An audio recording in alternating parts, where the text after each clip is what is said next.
everybody is a health reset, along with, in my case, the wealth reset, is available at any time you choose to have it. And then you will learn to love your now. So health reset, love your now, and let's move on. Sean. So I think I'm missing a slide, but can you back up one?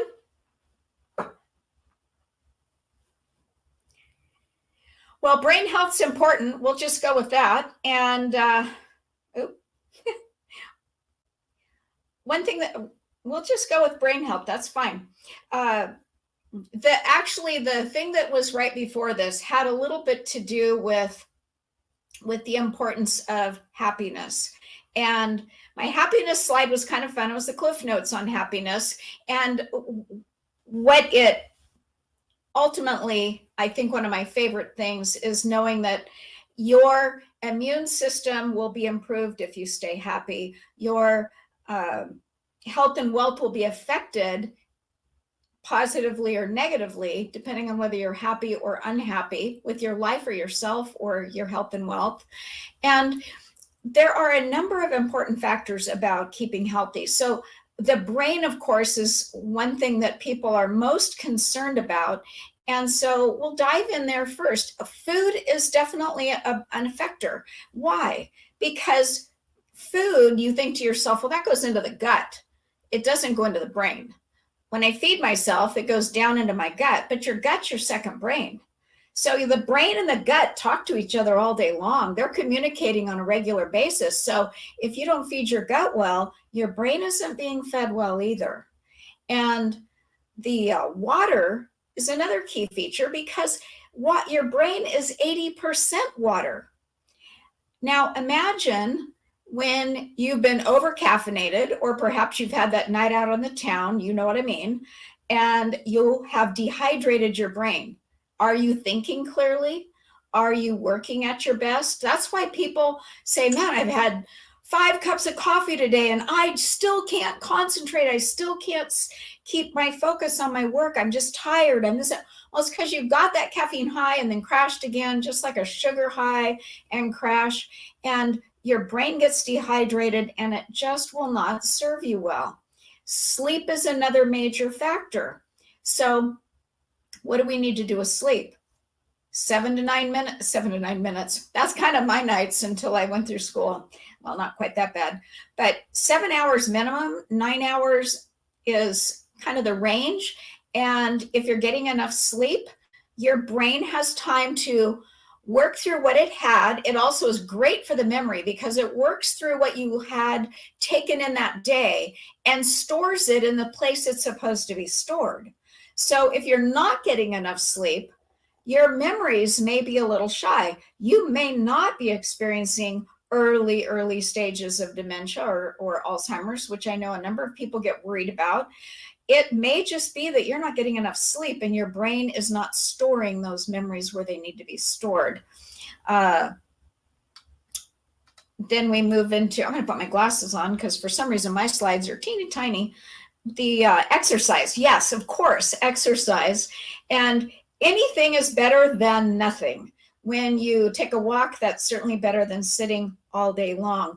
Many of us have an exercise regimen, and that's awesome, but you need to figure out something, because exercise will create more joy. It will also create a stronger brain. It will, of course, make a stronger body, but it also will help you sleep better. So for all reasons, the exercise is great. It also creates those happy endorphins, and that leads us, I'm going to bypass supplements, and I'm going to talk about that more in the Zoom room. I've got some incredible things that even I just learned from my functional med doctor yesterday that I'm going to actually share for the first time, and you all get to be in on that cool news. But they are important for the brain and the body both. Thoughts, though, are key. And it's not your imagination that the word thoughts is bigger than the other 5 words, because thoughts control many things with your brain. If you have positive thoughts, then you are going to go one direction. If you have negative thoughts, you're going to go the other direction. It's like that proverbial snap of the rubber band on the wrist I say to clients who really have issues, go ahead and put a rubber band on your wrist for a week. But literally, not necessary, but figuratively, I pretend sometimes like I have one there. And if my thoughts are taking me down a negative path, I pretend that I snap that rubber band, bam, and I say, I retract that statement. And unless you're in a public setting, say it out loud. I retract that statement. I'm sitting here and my slides didn't go quite the way I had planned. And you know what? There it is. But you know what? Can we adjust?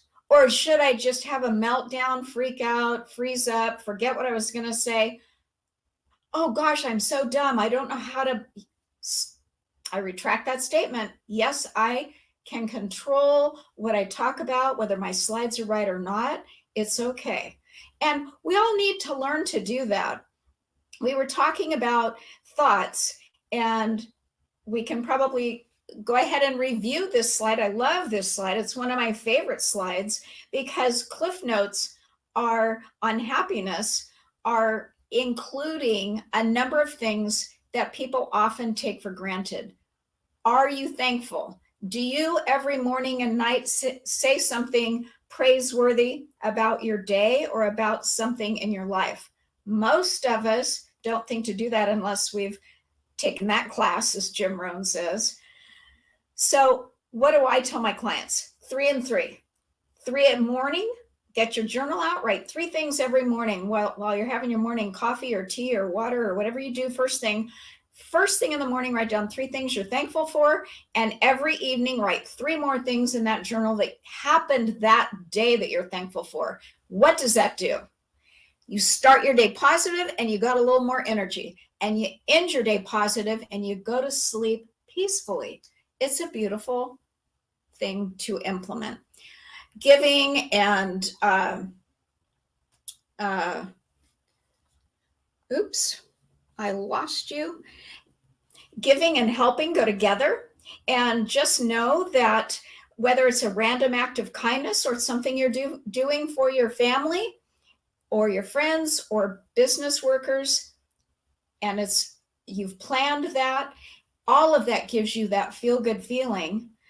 How about smiling? Those are free and they're renewable. It's a renewable source of smiles on your face. So don't be afraid to use them. Give them away freely and see how much better you feel when you gift a smile. Aim. What do I mean by that? If you're not aiming for anything, you have nowhere that you feel you're going. And sometimes that will lead to a less than happy feeling because we feel like we don't know. And you know that saying, if you don't stand for something, you'll fall for anything. If you don't aim for something, you'll end up nowhere. That's my saying. And experience, I mean that twofold. Experiences are important to have because they rejuvenate you and create a sense of happiness. But at getting more experience in an area that you're trying to improve in will also up that happy note. So that's cool. Break, that's the one I struggle with. I'm not good at taking breaks. I struggle with stopping working when I'm in the middle. And it's important. Sometimes your brain gets overloaded. And if you leave your workspace and you take a 5-minute break, take 3 deep breaths, maybe sit outside, get some sunshine. I sometimes will go read a few pages or do a brain game, anything that gets your brain in another arena for 5 to 20 minutes. Some of my multimillionaire friends have shared with me in my younger years something that always intrigued me because I hardly sleep enough at night, and they would do power naps. But some of you may enjoy a power nap. And connect. What do I mean by that? The last 18 months has been probably the hardest of all the months in my lifetime to stay connected, and we all know why, and it's a bummer, and I'm not going to belabor that. But if you're struggling to stay connected, or if you just are not one to typically connect, it's an important piece of happiness. I'll tell you a quick story. I connected with some friends recently who I missed. And I said, I got an idea. We used to have dinner and get all caught up, and then we'd sit down and play a game or watch a movie because we were all done chit-chatting. So our favorite thing was to play a game because then we'd laugh. And of course, that's a good thing. And they're like, but how do we play the game on Zoom? And I thought, I've got it. Yahtzee. We both had our own sets of dice. We played Yahtzee. We laughed till the wee hours and just had a great time. So just consider that. And we can fast forward, and I'm not sure what slide's going to come up next, but we're going to have fun with it, whatever it might be. Okay, we're going to eat fruits and veggies, and more fruits and veggies on your plate than anything else. That alone, you don't even have to measure whatever, but I always say 8 to 9 fruits and vegetables every day is a good starting place. But find some that you like, a variety of colors, and introduce them. And if you can choose organic, do so because of the pesticides. But when you can't, because you can't find what you're looking for, or budget doesn't allow for organics, consider the Clean 15 and the Dirty Dozen as your guide. There are 15 that are the best to use, whether they're organic or not. They're safer, have fewer pesticides testing.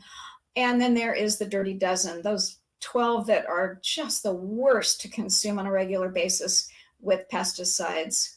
So let's shift, Sean, to the next slide. Water, of course, your brain is 80% water, so it's important to the brain, but it's also important to stay hydrated. It will affect you as far as your weight, as you're creating the weight maintenance, and it also assists in weight loss. So lots of good reasons to drink lots of water, and half your body weight is the rule of thumb. So if you weigh 200 pounds, drink 100 ounces of water. And if you don't like water and you're a little bit on the heavy side, take a few pounds off. I have a client who hated water, but she got at a plateau and couldn't lose any more weight. And she was trying to drop 60 pounds. So I said, okay, if you don't like water, but you're at a plateau, you need to drink water. And if you don't like water, that's a perfect incentive to drink more water, because as your weight starts coming off, you will need to drink less water. She thought that was funny, but also it was an incentive. Next slide.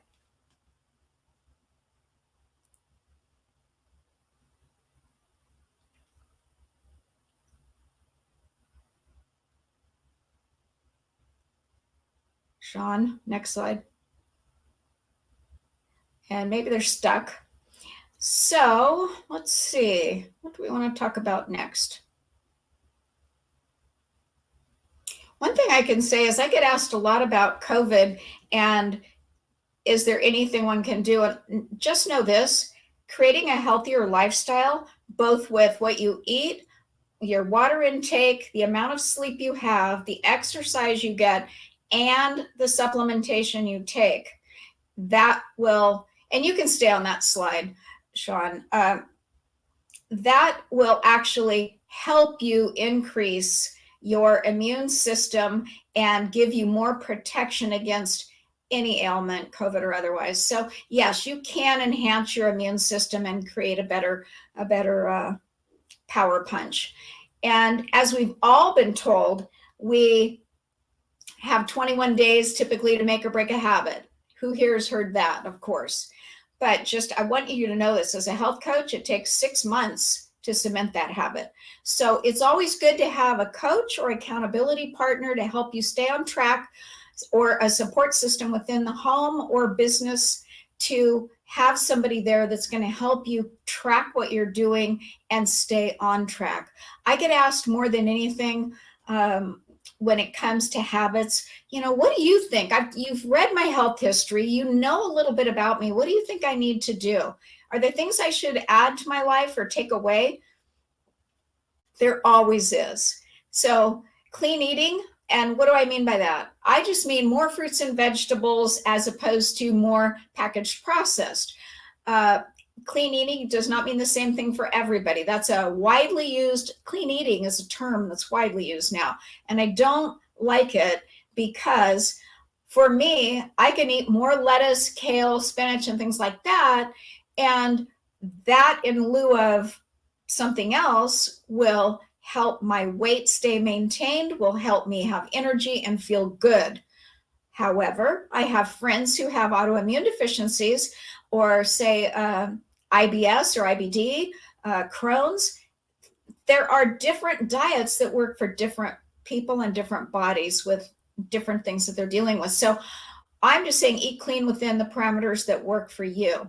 Of course, creating a better water consumption and getting your 15 to 60 minutes of walking in a day. If that's all you do, that's a great start if you've been doing nothing. Sleeping 7 to 9 hours a night. Reading, praying, meditating, keeping a gratitude journal is all good. And of course, planning for retirement. When? Now. I don't care if you're 30, 50, 40, 60. I don't care. The best time is now, because the more time you have, the better you'll plan. And we'll move on, since it's gone to circle of life.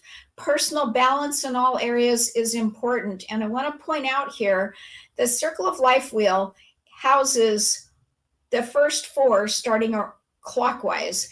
And those are considered your primary foods. If you can picture those without the nutritional on that wheel, you've basically got your spiritual, relational, physical, and financial parts, that if any of those are out of balance in any way, if you've got 12 spokes and you've got 3 out of alignment, then picture a wheel that's not fully round. Those spokes are going to look more like a star, and that's going to give you kind of a bunch of points instead of a full round wheel, and your ride is not going to be smooth. So how do we get a smooth ride with primary foods? Pay attention in your spiritual world to your joy, your spirituality, and your creativity. Relational, pay attention to your social life, your relationships, and your home environment. Physical, pay attention to your health, your physical activity, and your home cooking. Financial, pay attention to your career, your education, and your finances. I did something with the Circle of Life wheel very recently, and one of my business coaching clients reached out to me from a health perspective and said, I think I know why I've got a stop in my business life. I'm really out of line in some areas, and this really helped me. He said, spiritually speaking, I don't have a lot of joy in my life. And physically speaking, I'm okay. Financially, I'm good. But relationally, Leslie, it just occurred to me, I'm not creating new relationships and I have no social life. So those are 3 areas where his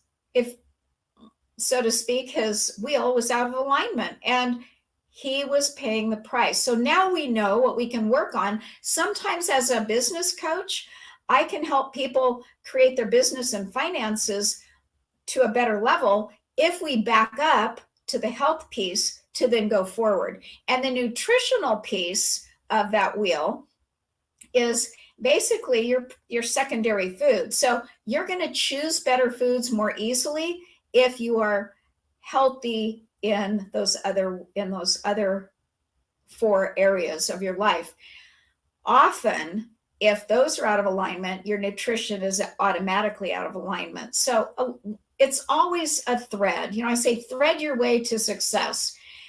Get healthier choices in those primary foods. That'll lead to healthier choices, nutritionally speaking. And then that will lead to a better ability to stay focused, stay on task, stay on track to hit your goals, and achieve the goals that you set out to achieve in a timely manner, one that you've structured to hit. And we can skip this slide because I kind of went through that a minute ago. And probably